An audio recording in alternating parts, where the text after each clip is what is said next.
미국 주식, 지금 사도 괜찮을까? AI 버블인가? 혁명인가? 여러분, 안녕하세요. 오늘은 정말 중요한 이야기를 해볼까 합니다. 요즘 주변에서 주식 이야기 안 하는 사람 찾기 힘들죠? 특히 미국 주식은 계속해서 신고점을 찍고 있고 엔비디아나 테슬라 같은 종목들은 정말 미친 듯이 올랐잖아요. 제 주변에도 이제라도 들어가야 하나 고민하는 분들이 정말 많더라고요. 그런데 말이에요. 전문가들은 지금 경고등을 켜고 있습니다. 역사상 가장 위험한 수준이라는 표현까지 나오고 있어요. 근데 동시에 AI 혁명은 이제 시작일 뿐이다 라는 낙관론도 있죠. 도대체 뭐가 맞는 걸까요?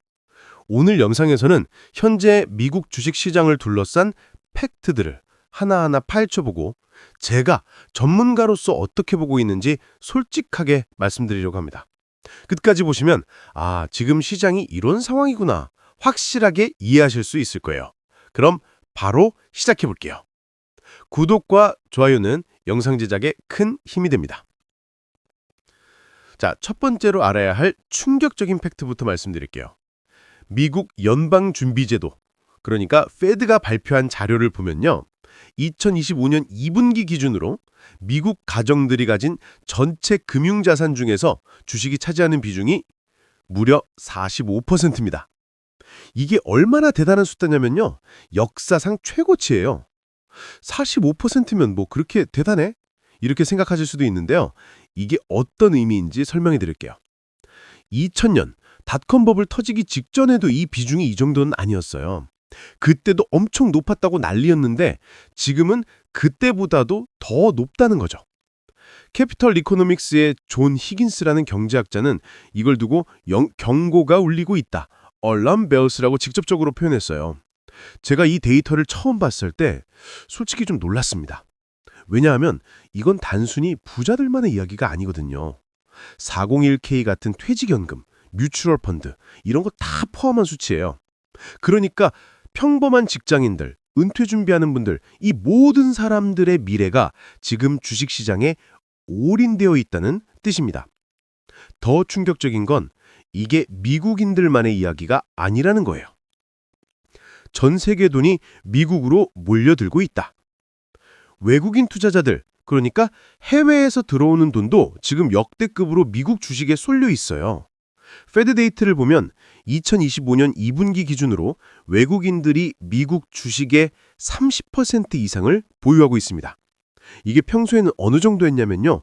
장기 평균이 19% 정도예요. 지금은 거기서 11%포인트나 더 높다는 거죠. 이건 정말 이례적인 수준입니다. 왜 이런 일이 벌어지고 있을까요? 중국 경제는 불안하죠. 유럽도 성장이 더뎌요. 그럼 돈은 어디로 갈까요? 결국 가장 안전해 보이는 곳, 가장 기술력이 뛰어난 곳, 바로 미국이죠. 특히 요즘은 스마트폰으로 클릭 몇 번이면 전 세계 어디서든 미국 주식을 살 수 있잖아요. 한국도 마찬가지고요. 이런 접근성이 이 흐름을 더 가속화하고 있는 겁니다. 제가 전문가로서 이 부분을 보면서 드는 생각은 이겁니다. 이건 기회인 동시에 엄청난 리스크다. 시장에 돈이 많이 들어온다는 건 단기적으로는 좋은 신호예요. 계속 올라갈 힘이 있다는 뜻이니까요. 하지만 이렇게 한쪽으로 쏠려 있으면 뭔가 터졌을 때 그 충격이 어마어마하다는 거죠. 자, 그럼 이 엄청난 돈들이 도대체 어디로 가고 있을까요? 바로 여기입니다. Magnificent Seven, 줄여서 M7이라고 부르죠. 알파벳, 구글, 아마존, 애플, 메타, 페이스북, 마이크로소프트, 엔비디아, 테슬라, 이 7개 기업이요. S&P 500 다우존스 인덱스의 호워드 실버블라트라는 분석가가 개선을 보면요. 올해 S&P 500 지수가 오른 것의 41%가 이 7개 기업 때문입니다. 더 놀라운 건 이겁니다. 이 7개 기업의 시가총액을 다 합치면 S&P 500 전체의 34%예요. 500개 기업 중에 7개가 34%를 차지한다고요. 이게 무슨 의미냐면요. 이제 S&P 500에 투자한다는 게 분산 투자가 아니라는 겁니다. 사실상 AI 기술주 7개에 집중 투자하는 거랑 비슷해진 거예요. 저는 이 부분이 가장 걱정이 됩니다. 전통적으로 우리가 S&P 500에 투자하면 안전하다고 생각했던 이유가 분산 효과 때문이었거든요. 근데 지금 그게 깨진 거예요. 예를 들어 볼게요.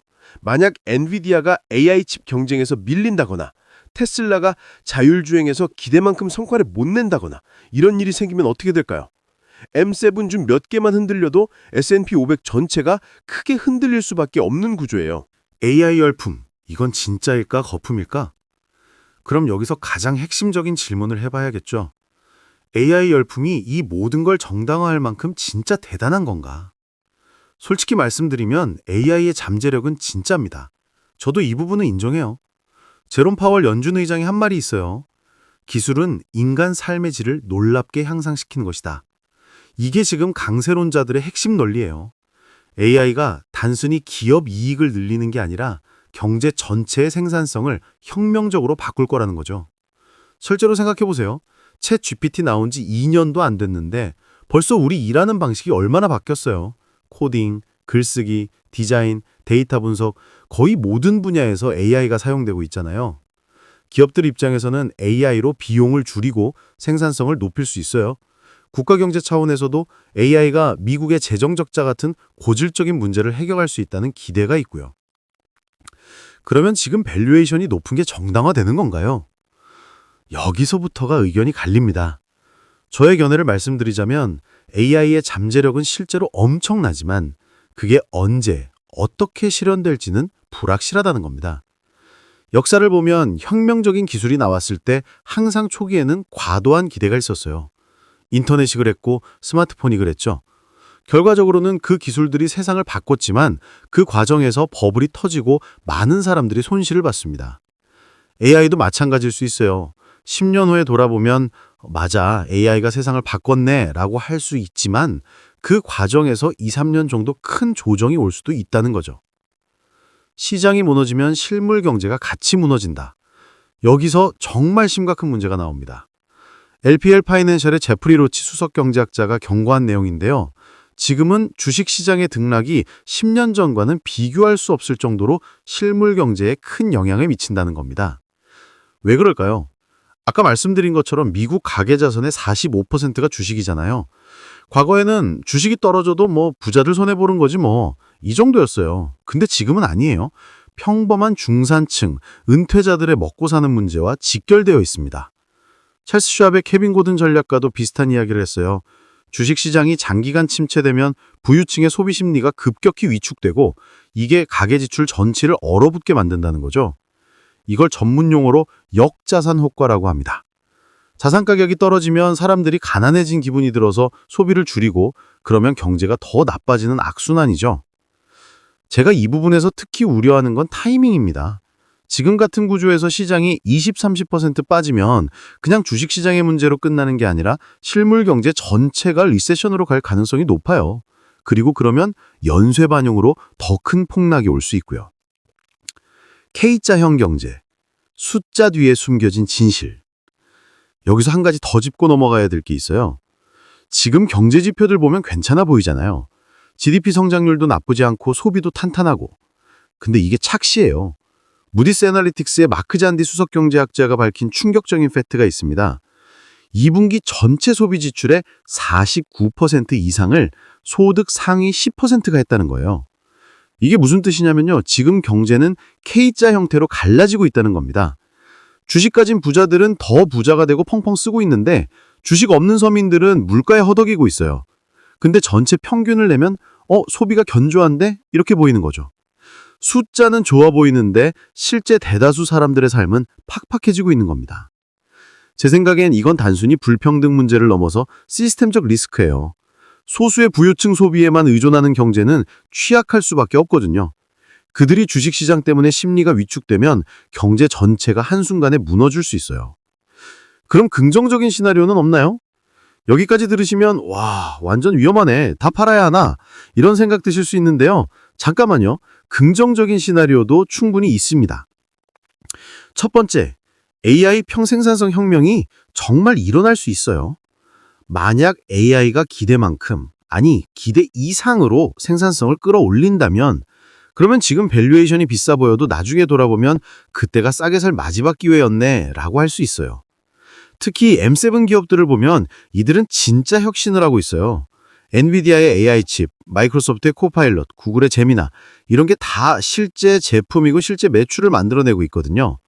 거품이 아니라 진짜 펀더멘털이 받쳐주고 있다는 거죠. 두 번째, 금리 인하가 가져올 유동성 파티.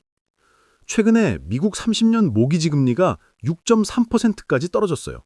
이게 왜 중요하냐면 과거에 7, 8% 금리로 대출받았던 사람들이 이제 재융자를 할 수 있다는 거예요. 재융자하면서 집값 올라간 만큼 현금을 빼낼 수 있어요. 이걸 홈 에퀴티 인출이라고 하는데 이렇게 나온 돈 중 상당 부분이 주식시장으로 들어올 가능성이 높습니다. 실제로 과거에도 금리가 내려가면서 부동산 재융자 붐이 일어났을 때 그 유동성이 주식시장을 밀어 올린 적이 있어요. 지금도 비슷한 시나리오가 펼쳐질 수 있죠. 제가 보기에 이 두 가지 요인이 현재 시장을 지탱하는 진짜 기둥입니다. 단순히 투기적 열풍만으로는 이 점도 상승을 설명할 수 없어요. 실제로 강력한 펀더멘탈이 있다는 거죠. 자, 여기까지 듣고 나면 머리가 복잡하실 거예요. 결국 오를 거야, 떨어질 거야. 제 솔직한 답은 이겁니다. 둘 다 가능하다. 지금 시장은 동전의 양면 같아요. 한쪽에는 AI 혁명이라는 엄청난 기회가 있고 다른 한쪽에는 역사상 가장 높은 밸류에이션과 집중 리스크가 있어요. 결국 이건 시간 싸움입니다. AI가 기대를 충족시킬 만큼 빠르게 성과를 낼 수 있느냐 아니면 그 전에 밸류에이션 부담이 시장을 짓누르느냐. 제가 데이터와 역사를 보면서 느끼는 건 단기적으론 1, 2년은 변동성이 클 거고 장기적으론 5년에서 10년은 AI 수혜주들이 승리할 가능성이 높다는 겁니다. 근데 여기서 중요한 건 그 단기 변동성이 마이너스 30%, 마이너스 40%가 될 수도 있다는 거예요. 버틸 수 있나요? 많은 사람들이 여기서 실패해요. 맞는 종목 골랐는데 중간에 흔들려서 파는 거죠. 마지막으로 하나만 더 말씀드릴게요. 네드 데이비스 리서치의 롭 앤더슨이 한 말인데 정말 중요합니다. 투자자들은 지난 10년간 봤던 것과 같은 수익률을 기대해서는 안 된다. 지난 10년간 S&P 500이 얼마나 올랐는지 아세요? 연평균 두 자릿수 수익률이었어요. 근데 역사적으로 주식 보유 비중이 최고점일 때 그 다음 10년 수익률은 평균 이하였습니다. 이게 의미하는 바는 명확해요. 지금 들어가서 10년 묻어두면 대박난다. 그럴 가능성은 낮다는 겁니다. 오히려 평범한 수익률이거나 심하면 마이너스일 수도 있어요. 그래서 저는 지금 시장에서는 기대 수익률을 낮추고 변동성 관리에 집중해야 한다고 봅니다. 자, 여러분, 긴 시간 함께 해주셨는데요. 정리해 볼게요. 현재 미국 주식시장의 진실은 이겁니다. 첫 번째, 역사상 가장 많은 돈이 주식에 몰려있다. 가계 자손 45%, 해외 자금도 최고치. 두 번째, M7이 시장 전체를 좌우하는 위험한 집중화가 진행 중이다. 세 번째, AI 혁명은 진짜지만 밸류에이션이 선반영되어 있다. 네 번째, 시장이 흔들리면 실물 경제 전체가 타격받을 구조다. 다섯 번째, K자형 경제로 통계는 좋아 보여도 실제는 취약하다. 그럼 우리는 어떻게 해야 할까요? 제 전문가적 조언은 이겁니다. 첫째, 무조건 다 팔 필요 없어요. M7 같은 핵심 기술주는 장기적으로 승자일 가능성이 높습니다. 다만 적정 비중을 유지하세요. 둘째, 절대 올인하지 마세요. 지금은 포모, 놓칠까봐 두려워서 뛰어들 타이밍이 아닙니다. 시장이 고점일 때 들어간 사람들이 가장 큰 손실을 봐요. 셋째, 헤징 전략을 꼭 준비하세요. 현금 비중을 평소보다 높게 가져가거나 채권 같은 방어적 아산을 섞어두세요. 폭락이 왔을 때 기회를 잡을 여력을 남겨두는 겁니다. 넷째, 분산 투자를 점검하세요. S&P 500이 더 이상 분산 효과를 주지 못한다면 진짜 분산이 뭔지 고민해야 돼요. 섹터별, 지역별, 자산군별 진짜로 나눠져 있나요? 다섯 번째, 장기 투자 관점을 유지하되 단기 변동성에 대비하세요. AI 혁명은 진짜지만 그 과정이 순탄하지만 않을 겁니다. 마이너스 30% 조정이 와도 버틸 수 있는 포지션만 가져가세요. 마지막으로 이것만 기억하세요. 시장은 우리가 생각하는 것보다 더 오래 비합리적일 수 있고 더 빠르게 무너질 수도 있습니다. 지금 이 순간 가장 중요한 건 탐욕도 아니고 두려움도 아닙니다. 바로 균형이에요. 기회를 잡으면서도 리스크를 관리하는 균형, 낙관하면서도 대비하는 균형 말이에요. 여러분의 소중한 자산 현명하게 지키시길 바랍니다. 오늘 영상이 도움되셨다면 좋아요와 구독 부탁드려요. 댓글로 여러분의 생각도 들려주세요. 다음 영상에서 또 만나요. 감사합니다.